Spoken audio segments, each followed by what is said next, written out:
बात 7 दिसंबर 1971 की है। अदग्राम और गाजीपुर की लड़ाई में पाकिस्तानी सैनिकों को शिकस्त देने के बाद 5 गोरखा राइफल के 4थी बटालियन के जवानों को आराम के लिए 4 दिन दिए गए थे। उन जवानों ने जंगल के तालाब में नहाकर अपने कपड़े सुखा ही थे कि ब्रिगेड मुख्यालय से कमांडिंग ऑफिसर लेफ्टिनेंट कर्नल हरोलिकल के लिए एक फोन आया। उनको बताया गया कि उनके बटालियन को एक और काम दे दिया गया है और उनको तुरंत आगे बढ़ना है। दरअसल core commander general Sagat Singh को कहीं से सूचना मिली थी कि पाकिस्तान की 202 इन्फेंट्री को सिलहट से हटाकर ढाका की रक्षा के लिए ले जाया गया है। जनरल सगत सिंह ने योजना बनाई कि गोरखा सैनिकों को उनके पास उपलब्ध 10 हेलीकॉप्टरों से सिलहट में लैंड कराया जाएगा और वो वहां तुरंत कब्जा कर लेंगे। योजना के अनुसार MI-4 हेलीकॉप्टर के जरिए गोरखा सैनिकों को सिलहट में उतारा गया। सबसे हैरान करने वाली बात यह थी कि गोरखा जवानों को इससे पहले कभी भी हेलीबॉर्न ऑपरेशन की ट्रेनिंग नहीं दी गई थी। असल में वो पहली बार हेलीकॉप्टर में चढ़े थे। मेजर मणि मलिक के नेतृत्व में योजना के अनुसार करीब 3:30 बजे पहला हेलीकॉप्टर पहुंचा। जैसे ही गोरखा सैनिक हेलीकॉप्टर से उतरने लगे, पाकिस्तानी सैनिकों ने अल्लाहू अकबर का नारा लगाते हुए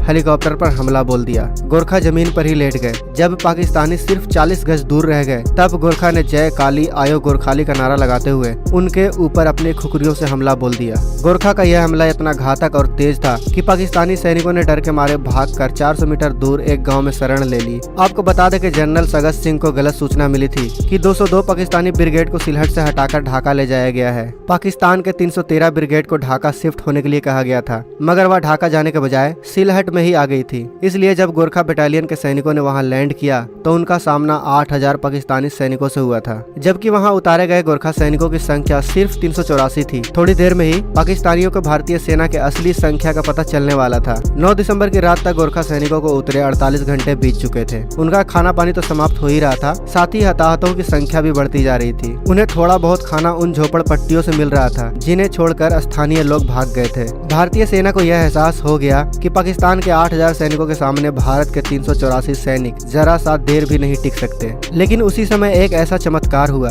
जिसकी वजह से भारतीय सेना के सिर्फ 384 सैनिकों ने पाकिस्तानी सैनिकों के साथ एक ऐसा खेल खेला जिसने पाकिस्तान के 8000 सैनिकों को आत्मसमर्पण करने पर मजबूर कर दिया। दरअसल भारतीय सेना ने पाकिस्तानी सेना को यह भ्रम होने दिया कि भारत की तरफ से लड़ रहे सिर्फ 384 सैनिक नहीं, बल्कि पूरी ब्रिगेड लड़ रही है। इसके लिए भारतीय सेना के कमांडर ने अपनी बटालियन को बड़े इलाके में फैला दिया। कुछ सैनिकों को स्वचालित हथियारों के साथ कुछ दूरी पर तैनात कर दिया गया ताकि गश्त लगा रहे पाकिस्तानी सैनिक यह गलतफहमी में रहे कि वहाँ एक भारतीय बटालियन नहीं बल्कि पूरी एक ब्रिगेड है। गोरखा सैनिकों के एक प्लाटून को कहा गया कि वो एक टीले पर कब्जा कर ले, क्योंकि अगर उस पर पाकिस्तानी सैनिकों का नियंत्रण हो गया तो वह साफ देख पाते कि भारतीय सैनिकों की संख्या बहुत कम है। जब भी भारतीय सैनिक देखते कि पाकिस्तानी सैनिक बड़े हमले के लिए इकट्ठे हो रहे हैं, वैसे ही भारतीय वायुसेना से एयर सपोर्ट की मांग करते। भारतीय वायुसेना के MiG-21 और हंटर्स विमान आकर उन पर भारी बमबारी करते। रात में जब भारतीय वायुसेना के हेलीकॉप्टर वहां उतरते तो पाकिस्तानी सैनिकों को लगता कि वहां और सैनिक लेकर आए हैं, मगर हैरानी की बात यह है कि वह हेलीकॉप्टर सिर्फ घायलों को लेने आते थे।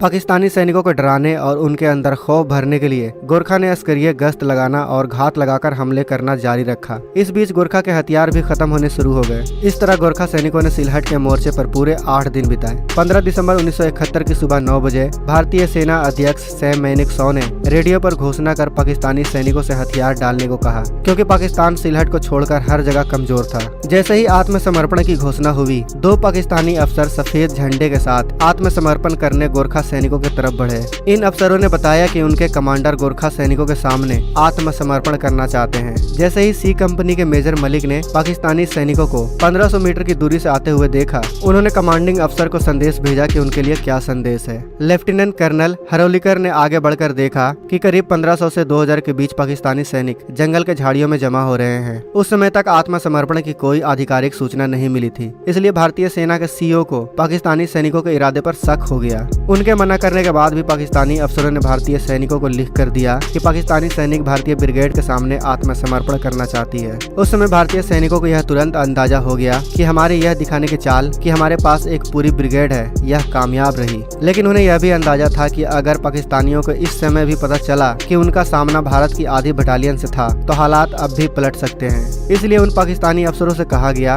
कि वह वापस चले जाएं, क्योंकि अभी तक उनका सरेंडर लेने के आदेश नहीं मिले हैं। आपको बता दें कि भारतीय ब्रिगेड वहां से करीब 100 मील पीछे थे, इसलिए उन्हें एक कोडेड संदेश भेजा गया कि वह तुरंत सिलहट में आकर पाकिस्तानी सैनिकों का सरेंडर ले लें। 15 दिसंबर की दोपहर भारतीय ब्रिगेड कमांडर सिलहट पहुंचे। 3 बजे पाकिस्तानी कमांडर ने उनसे मुलाकात की। अगले दिन सुबह यानी 16 दिसंबर को पूरे सिलहट में मौजूद पाकिस्तान के करीब 3 ब्रिगेड्स, 173 अफसर्स, 290 जेसीओ और 8000 पाकिस्तानी सैनिकों ने भारतीय सैनिकों के सामने हथियार डाल दिए। बाद में यह देखकर पाकिस्तानी सैनिक हैरान भी थे और शर्मिंदा भी कि उनकी 3 ब्रिगेड्स भारत की सिर्फ आधी बटालियन से लड़ रही थी। यानी भारत के कुछ सैनिकों ने पाकिस्तान के 8000 सैनिकों को घुटने पर आने के लिए मजबूर कर दिया था। इसलिए कहा जाता है दोस्तों कि युद्ध जीतने के लिए संख्या जरूरी नहीं होती, बल्कि युद्ध जीतने के लिए एक बेहतर रणनीति और उस रणनीति पर चलने के लिए बहादुर सैनिकों की जरूरत होती है। तो दोस्तों भारत के इन बहादुर सैनिकों के लिए एक लाइक तो बनता है। अगर आपको यह वीडियो अच्छी लगी हो तो वीडियो को अपने दोस्तों के साथ शेयर करना बिल्कुल भी ना भूलें।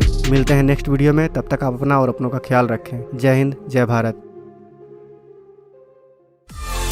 दोस्तों अगर आपको ये वीडियो पसंद आए तो वीडियो को लाइक करें, सब्सक्राइब करें और इस घंटे को बजाय ऑल प्रेस करें हमारी वीडियो सबसे पहले देखने के लिए।